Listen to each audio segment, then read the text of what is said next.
Hey guys, it's Dash from Bloom Where You're Planted. The weekend is the time for bigger steps or bigger projects. So today we're attacking the side yard. The side yard is covered with these vines, which is kind of cool because it's drought resistant, but kind of not cool because you can't eat it. But you don't have to mow it, so that's an upside, but it can be kind of a jungle. Little trees grow up in it, and then the vines grow over that. It makes kind of a monster. And then trash gets caught in it. Yeah. So, yeah, side yard, not fun. Cleaning it up today. This is also the place where I would love to have my orchard. But we have some trees. It's kind of some trash trees that are not in very good shape.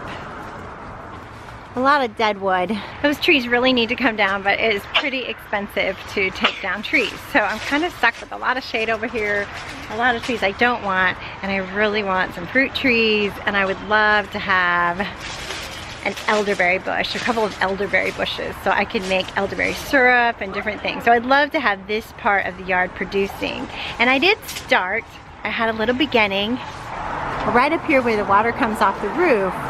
It comes down right here and it kind of floods this area. So I started a swale,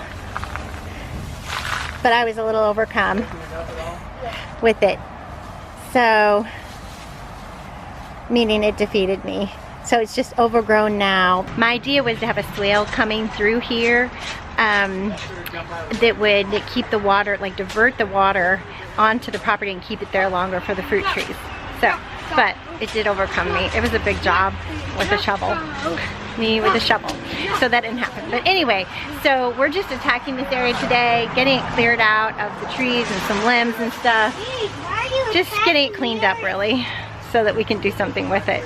All right, wish us luck. One of those jobs you don't really want to do, but you especially don't want to do by yourself. So I'm thankful for the help and for the whole family pitching in.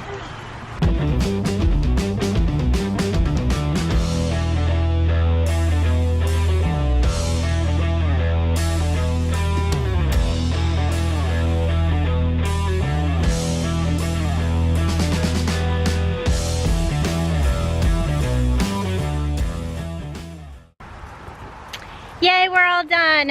Oh man, homesteading is not for the faint of heart, right?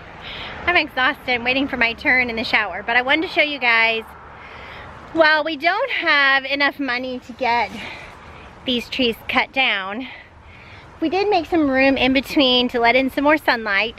So I am gonna put my plum tree that Henry gave me.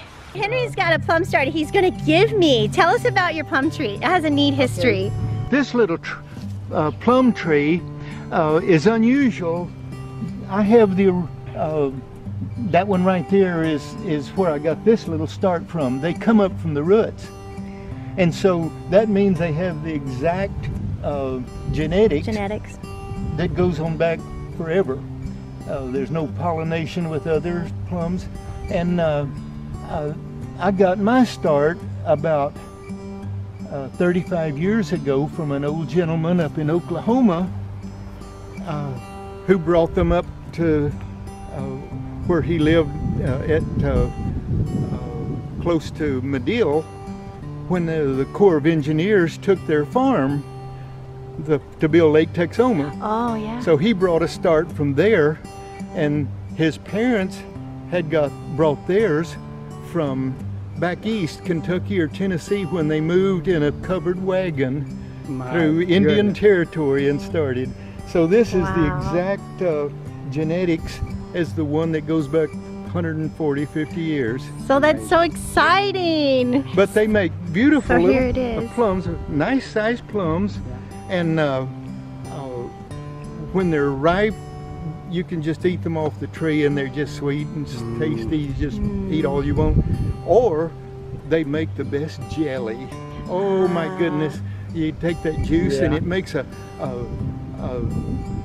nice red, kind of clear but nice red color, and oh, they're so good. Oh, I can't wait. So this is one of these in my little tree. Henry's gonna keep it for me until it gets cool in the fall so I can plant it on my property. Right here between these two trees. And then I think I will put my jujubee right here in between this hackberry tree and this live oak tree. So I'm gonna put it right about there. Here's my little jujubee tree. A friend of mine gave it to me. Thank you, Colleen. It is so pretty. I better give it a drink. It's so pretty. Jujubee is sometimes called the Chinese date. And it is a kind of it's a little bit like a date. And they're really good when they're dried out, I guess. They're very sweet. I've tasted some. She let me try some from the tree that she got this rooting from so that I make sure I liked it. Yeah, they're very prolific. They do well in drought conditions and they can take a little bit of shade. So that's perfect. That's gonna go over there when the cool weather comes in. So there will be the beginning of my little orchard. And I think right over there, see that big bush tree thing? I would really love it if that were gone and I had my elderberry bushes there. I've got 3 really pretty little elderberry bushes here. But like I said, we don't have the money right now to do all that, and we don't even have a chainsaw, so that's not gonna happen. So I'm just gonna put my elderberries, just sink them right around there. Hopefully I will get digging more on my swale where the water comes down from the roof right there. And I want to dig a big swale that kind of goes along here and keeps the water on the property for the trees. And I would love it to end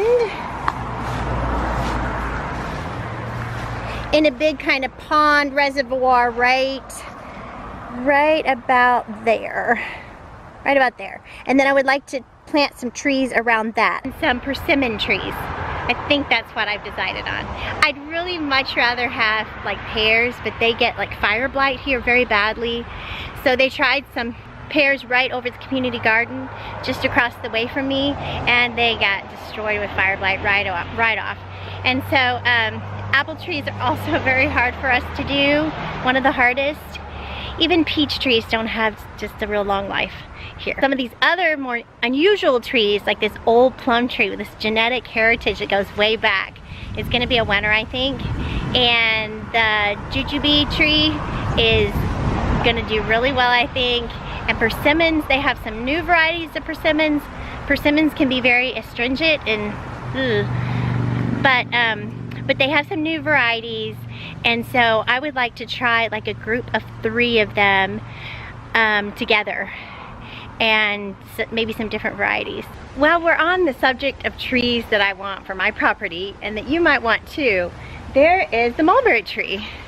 Here are the leaves to the mulberry tree, and a lot of people don't know, but you can feed these to your rabbits. They love them.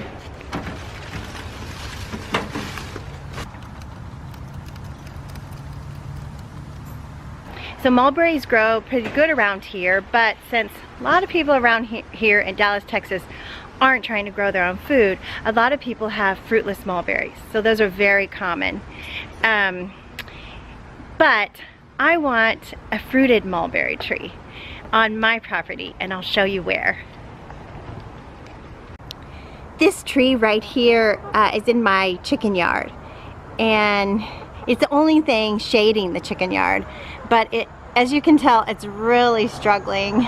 A lot of dead wood and limbs kind of over the house, so that's not good.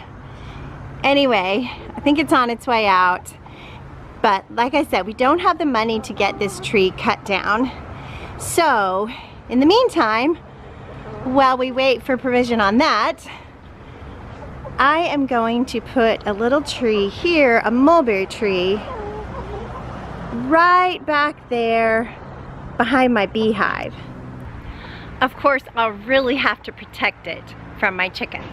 So I'll have to kind of build a cage around it and really baby it until it gets big enough to reach its arms over the fence, and then I think it will be okay, until it gets a good established trunk on it anyway.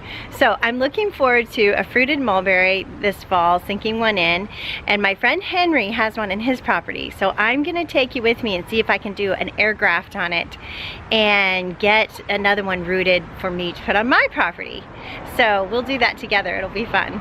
Now I got these mulberry branches from church. We had a work day, we cut down a lot of limbs, and so I was able to get these from there. But I'm hoping to someday have this on my property. There were so many branches we cut too, but I just don't have a room, like a big building out of the rain where I could dry them all. But if you did, you could dry them, you know, get them from somebody else's property, dry them, and then have them for winter forage to feed your rabbits. So that would be really cool. I wish I could have done that. It felt really bad seeing all that rabbit food being thrown away. And I have to for sure leave room for my pawpaw tree. I always wanted a pawpaw tree. So excited about those things. As the weather cools off, that is the perfect time for us here in Dallas, Texas to plant our fruit trees. Jujubee. I'm not sure, I always say that wrong. Jujubee or Jujubee. One of those. Anyway, yummy.